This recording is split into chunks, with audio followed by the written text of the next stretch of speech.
Hey folks, this is BestInSlot. Welcome back to my dinosaur ranking series for Jurassic World Evolution 2, an effort to maintain a list of every single species in the game ranked by my personal enjoyment. This is not objective or serious science, this is just how much I enjoy each individual species. And we're going to throw in the 4 new species from the Feathered Species pack today. Find out where I rank them, find out which is my favourite and which is my least favourite of the new bunch. I'd love to hear your thoughts as well down below in the comment section. What is your favourite creature in the pack? Before that though, we actually didn't do this video for the Malta expansion, so I went ahead and updated the list since then. And I'll bring that up on the screen right now. So you can see Atrociraptor at 13, Lystrosaurus at 23, Oviraptor at 33, and Morrisontreptus at 37. They probably all would have ranked higher if I'd done this at the time, but the benefit of distance is I tend to be a little bit more objective in how much I enjoyed the creature. And the new creatures do tend to get like a bit of a new creature shiny bonus that fades over time. The list does have some problems. I'm seeing some things I want to move around, and before the next time we do this, on the next DLC, I'm going to go through the whole thing and jiggle things around. But to give you an example, Monolophosaurus is too high, Mosasaurus is too low, a couple of little things like that. But anyways, let's get started on today. How good are the 4 new species in the Feathered Species pack? Here is my worst of the lot. That doesn't mean it's bad. Let's just get that out there.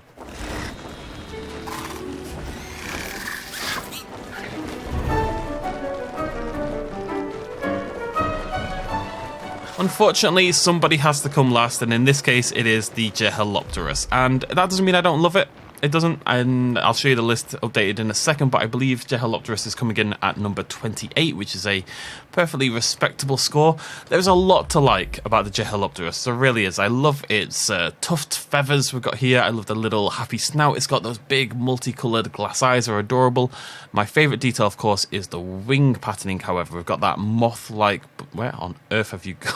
Where have you gone? We've got that moth-like, butterfly-like patterning on the wings, which is really interesting. It's unique amongst all the pterosaurs. You know, it's tiny and fully feathered, although it also just kind of looks furry instead. It really stands out in that regard. And it is now the 2nd highest rated pterosaur in the pack, but let's be honest, it wasn't about to dethrone the Quetzalcoatlus. I also love this. The insect hunting animation for the Jhalopterus is really cool, that they spawn in this fully 3D modelled insect as well that Jhalopterus can hunt. They see the insects poking out of its mouth at the end. There's lots of nice little details, and it feels like the kind of thing a Jhalopterus would do. So there's a lot to like about the Jhalopterus, but it suffers from 2 main things. Number 1, it suffers from being a pterosaur, and the pterosaurs, like the aquatic creatures, just don't have much to them in a way. The pterosaurs have a little bit more because they can break out, although Jhalopterus can't, which is also a point we'll get to in a second. But they don't have social animations, they don't really have idle animations in the same way, so in terms of animations for the Jhalopterus. So whilst I think Jhalopterus looks fantastic, other than the insect feeding, there just isn't that much to look at. I'm going to bring up the ranking list now so you can see where Jhalopterus fits in. I think it came in at number 28 for now. Obviously, it's going to drop down as the other 3 species get added.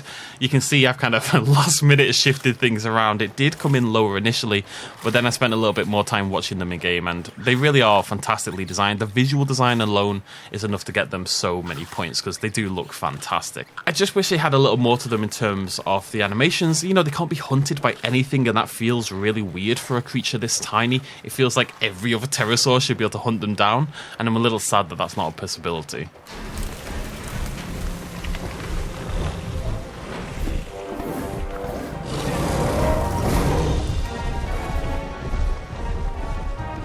Now this may come as a big surprise to you folks that Uteranus is next on our list, because Uteranus is coming in at number 11. Still a fantastic score, let's get that out of the way nice and early. 11 is a fantastic placing, but I really thought Uteranus was going to emerge as my favourite of the pack. I had it nailed on as my favourite dinosaur in the entire game pre-release. And again, like the... What are you doing, buddy? Again, like the Jhalopterus, the Uteranus... What are you playing? Why are you just walking in circles? What's going on here? Let's just stop that for a second. Like the Jhalopterus, Uteranus has absolutely fantastic visual design. I think it's an absolutely beautiful creature. This pattern in particular, that is a problem we'll get to in a second, but this, the white and the black striping, the beautiful tail fan feather there at the end, that keratinous horn with all that varied colour, and then this lovely gradient ombre effects going down from the top there into the feathers and into the base of the skull. It is a stunner, it really is. And 11th is a very, very high ranking. You know, it's fighting with some of the very best stuff in the entire game, and some super cute things, which always get some bonus points for me as well. Uteranus kind of has the same problem as Jhalopterus in some ways, in that whilst it looks visually beautiful, other than one minor quirk I'll talk about in a second, the animations I think are super disappointing. Like, I understand what they were going for. The animations for the Uteranus are very quick and brutal and efficient. They're very bird-like in a way, in the way that it kills its prey. This one's kind of beautiful as well. They're very bird-like, and I see what they were going for. But because they're also quick, they're also brutal, they're also efficient, they're also not that interesting, I guess. And at this point in time, when a dinosaur first releases, interesting and varied kill animations is kind of like the main thing I look for, along with the visual design. It's like one of my top things to look for, because that's the thing that gets me excited when making these videos. Uteranus, I think, is likely to go up in ranking over time, because things like the human kill matter to me a lot less down the line, right? Because when I'm building a park, it rarely happens, but right now that's what is kind of like stuck in my head, and Uteranus loses some points there. I've kind of looked out and got some beautiful Uteranuses here, like via the randomize option, but it also loses a couple of points because I think the skins aren't quite as nice as they could be. There's a lot of them that are fairly the same in terms of tone and colour, and other than this one and a couple others, they're all, I don't know, I wish they'd pushed the colour a little bit more. I just wish there was a little bit more colour variety and a little bit more saturation. It's still a beautiful dinosaur. I still love some parts of its animations. I still think it's going to get into the top 10 over time. I wouldn't be surprised if by the next DLC, Uteranus is hanging around at like 5 or 6, but it isn't the top contender that I thought it was going to be prior to release.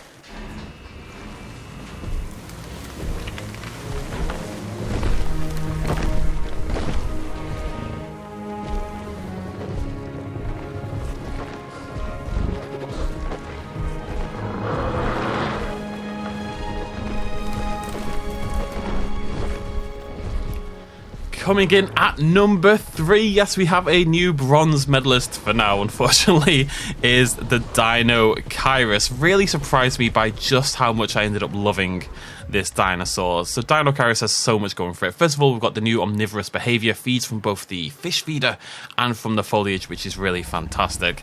Secondly, visually design wise, I think it is absolutely superb. I love the sweep for the pattern. It's very simple patterning, but it's really effective for this kind of dinosaur. That's why you see it rendered like this so much in paleo art. That huge hanging, low hanging, almost sodden looking tail fan out the back is absolutely beautiful, like a hanging, drooping tail fan kind of thing. The texturing and the quality on the face, on the texture around there, is beautiful, and it's got a nice varied suite of colours and stuff that actually, in a way, like this one over here, is more saturated than any of the Uteranuses are, which I find very strange. This one over here has a lovely burst of colour, and yet it still feels natural and realistic. Not to mention, I love the sounds it makes. It's kind of got this sort of guttural honking that is vaguely duck-like, and I haven't even got onto the animations yet. And Dino Kyrus has some beautiful ambient behaviours, a fantastic social animation which you got a glimpse of there, where one of them sits under the tail of the other, well, gets the tail plonked over its head, and it kind of goes, wait a minute, what's going on here? I didn't sign up for this. And then don't be inside each other now, do it later. So fantastic social animation, some fantastic ambient behaviours where it's scratching itself and stuff like that works really well. Some really cool joint social animations here at the fish feeders as well, where they get annoyed at each other for getting the fish, and just the fact that it eats both fish and foliage is really exciting as well. And then, of course, you've got the large carnivore kill, which is possibly my favourite animation in the entire game.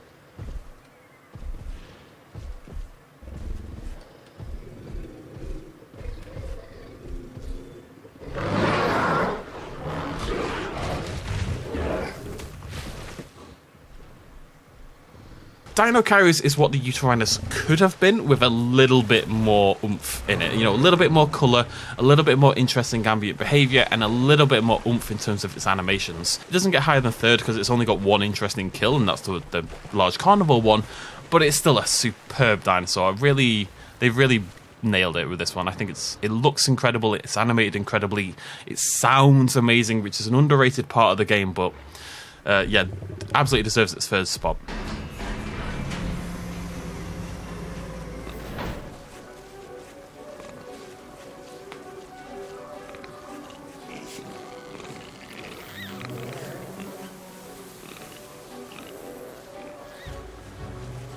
And that means, much to my surprise, possibly the species I was least looking forward to prior to release, Sinusauropteryx comes in at number 2 on my list. This dinosaur has only just missed out on the top spot. Therizinosaurus is going to hold out onto that, but it has usurped Pyroraptor and takes the silver medal. I am absolutely in love with this little thing. It is a dinosaur that I think is liable to drop in the rankings over time because, as I say, animations and stuff become less important over time for me. But there is so much to love about the Sinusauropteryx. You're seeing one part of it now where you just see these banded tails pushing up above the grass. You can't really see much else. I absolutely love that. For what? There's so much I love about this little dinosaur that it's kind of hard to...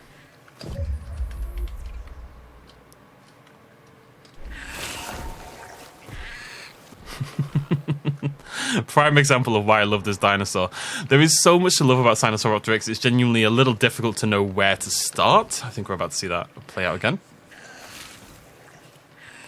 But that's a good place to start. The social animation and the idle animation where it tries to bite its own tail are both superb, wonderfully animated, really lifelike and naturalistic and playful, but also that little bit of viciousness. They're really going for it today, aren't they? That little bit of viciousness. This is like a tiny, furry, adorable murder machine. Or it tries to be a murder machine, and it gives it this lovely dose of personality. It really does. The striping on the tail... Wow, they really like this social animation today. The striping on the tail, the masking on the face, the positioning of the tail make this probably the most accurate dinosaur in the entire game, you know, compared to what it would have looked like in real life, because all of these are facets pulled directly from the fossil record and things that we maybe wouldn't know from most dinosaurs out there. It could well be the most realistic dinosaur in the entire game.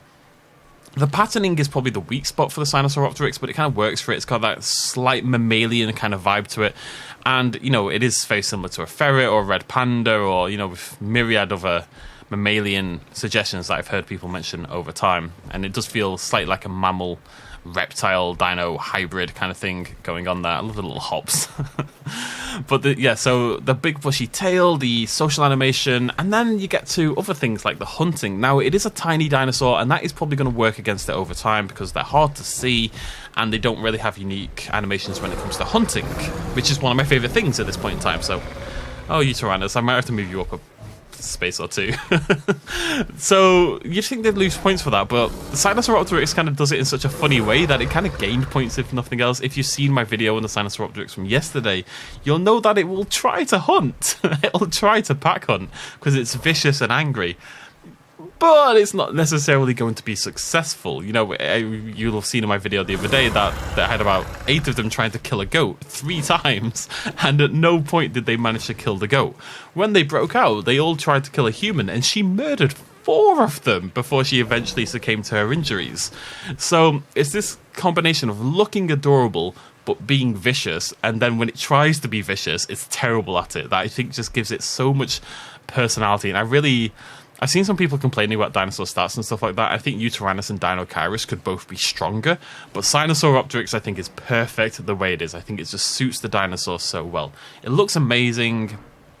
It looks like a real dinosaur. It sounds fantastic. They've done, again, a really fantastic job on the sound effects there. Love that little warble there in the neck as it calls out. I didn't expect to fall in love with it so much, but it is officially the cutest dinosaur in the game. Usurps my beloved Crichtonsaurus on that regard. I'm going to bring up my final ranking for you now. Jhalopterus then ends up in the low 30s. Didn't write down the updated number, don't know what it is. Uteranus comes in at 13 in total. Do think it'll climb, though, over time. I would be surprised if Uteranus doesn't end up in the top 10. The more I've looked at it in this video, the more I thought, well, you know, maybe I don't love the animations or some of the skins, but it is bloody beautiful. Dino Kyrus comes in at number 4, just drops out of the top 4, unfortunately, but could also rise. I could see Dino Kyrus usurping the Pyroraptor over time. I am madly in love with this dinosaur. And Sinusauropteryx, the absolute surprise package of the DLC, totally unexpected, probably the one I was least excited about, comes in at 2nd place. Really impressive performance there for the Sinusauropteryx. I love you deeply. And that is my list. So as I say, I think things will probably jiggle around, but you know, I look for certain things when DLC first releases. Those are things that I've been focusing on for making my videos and stuff like that, and it's still very fresh in my mind. So definitely come back when we do this video again down the line for the next DLC, whatever that may be. Probably something to do with the anniversary of Jurassic Park, the 30-year anniversary. So come back and check us out then, and I'll talk about what has moved in the meantime when we get to that point. Let me know your own personal rankings of these 4 new feathered species, and I'll see you lovely folks very soon. Thanks for joining me. Cheers, much love as always. Bye-bye.